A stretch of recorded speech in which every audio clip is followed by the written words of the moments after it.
Leroy Richardson got caught up in a bit of basketball politics when he was in the U.S. Navy. He had just transferred from the USS Yellowstone to a shore facility in Virginia, was looking to play for one of the intramural teams there and eventually got told that all the available spots had been taken by members of another command. So he decided to start refereeing. Almost 30 years later, he's still in the NBA. Veterans Day, which was observed Sunday in the U.S. though federal agencies were closed Monday, carries obvious additional significance for people like Richardson and fellow NBA refs Rodney, Mott and Boland. All three served their country in the military. Richardson was a Navy man for 12 years, Mott for 3 years and Boland was in the Connecticut National Guard from 1987 through 1995. Richardson knows how lucky he is. If he was picked for that intramural team, he probably wouldn't have started officiating. If he hadn't started, he wouldn't be in the NBA. Everything was sort of preordained, Richardson said. Mott feels the same way. He had a chance to accept a basketball scholarship in his hometown of Buffalo, New York, but decided to pursue a military career first.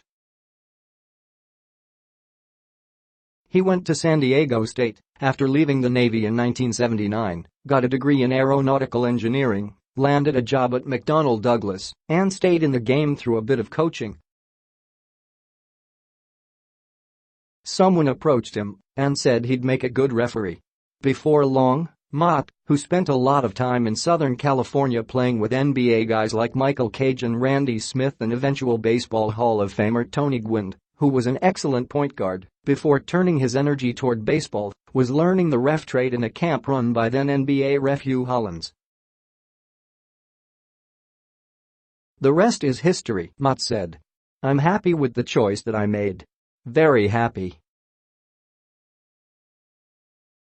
Refereeing has been very good.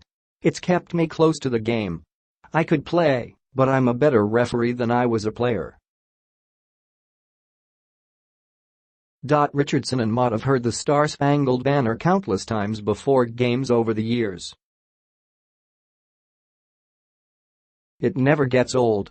To them, the anthem still resonates. It's special, Richardson said.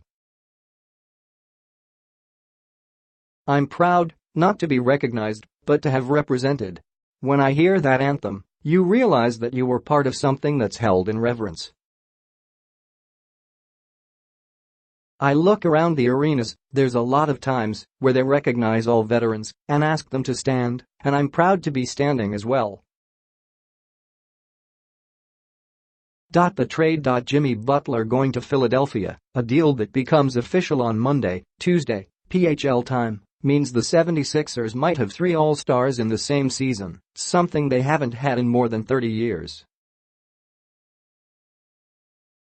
Butler, fellow returning All-Star Joel Embiid, and probable All-Star Ben Simmons are expected to be headed to Charlotte this February for the league's mid-season showcase. The last time Philly sent 3 to an All-Star game was when Julius Erving, Charles Barkley and Maurice Cheeks went in 1987. A little bit has changed since then. That game was in Seattle, which no longer is in the NBA. The league had 23 teams, as opposed to the 30 it has now. That was also the last season, where every NBA team averaged at least 100 points per game. This season, the league is on pace for that to happen again. Doncic watch. It is not fair to anoint someone Rookie of the Year less than a month into the season, though Dallas's Luka Doncic certainly looks the part. Only 3 other rookies whose first NBA games came as teenagers, LeBron James, Carmelo Anthony and Kevin Durant, finished their debut seasons averaging at least 20 points.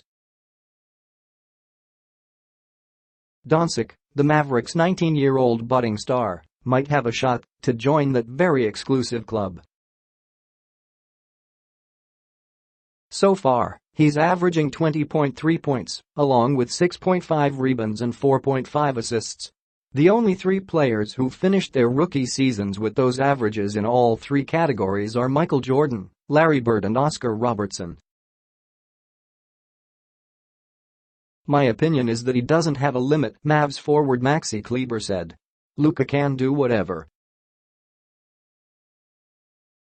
You can already tell now, because of the way he plays and how efficient he is. You can tell that he's a very special talent. Doncic is fully aware that he's already in top rookie conversations. He's trying not to listen. Yeah, of course it would be special, but for me, it's always for the team, Doncic said. Of course I want to enter the playoffs first. That's my goal, and later the individual stuff.